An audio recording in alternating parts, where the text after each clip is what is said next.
আসসালামু আলাইকুম বন্ধুরা, কেমন আছেন? আশা করি সকলে ভালো রয়েছেন। তো আমার হাঁসের খামারে আপনাকে স্বাগতম। আমার চ্যানেলের নাম ডাক ফার্ম।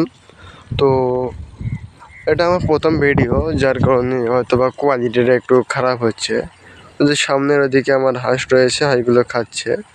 আমি তো ছাতা নিয়ে হাঁসদেরকে চড়াইতে আসছি।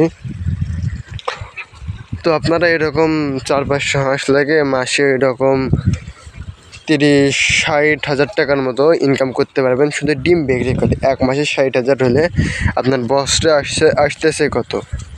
হিসাব করে দেখেন একটু, বছরে কত আসতেছে। 400 হাঁস থেকে এতগুলো আসলে 1000 হাঁস থাকলে আরও আসতো। এই কি পরিশ্রম হবে। আর হাঁসের এরকম খাবার লাগালে আপনারা সবার প্রথমে বোর্ডিংটা ভালো করে করবেন। এই বোর্ডিংটার উপরে সব কিছু নির্ভর করে। বোর্ডিং ভালো হইলে আপনি হাঁসের খামার করতে পারবেন, আর বোর্ডিং খারাপ হইলে আপনার খামার কোনো লাভ হবে না। হাঁসের বাচ্চা শুধু মরবে আর মরবে। বোর্ডিংয়ে মনোযোগ দিবেন, তাহলেই সব কিছু করতে পারবেন।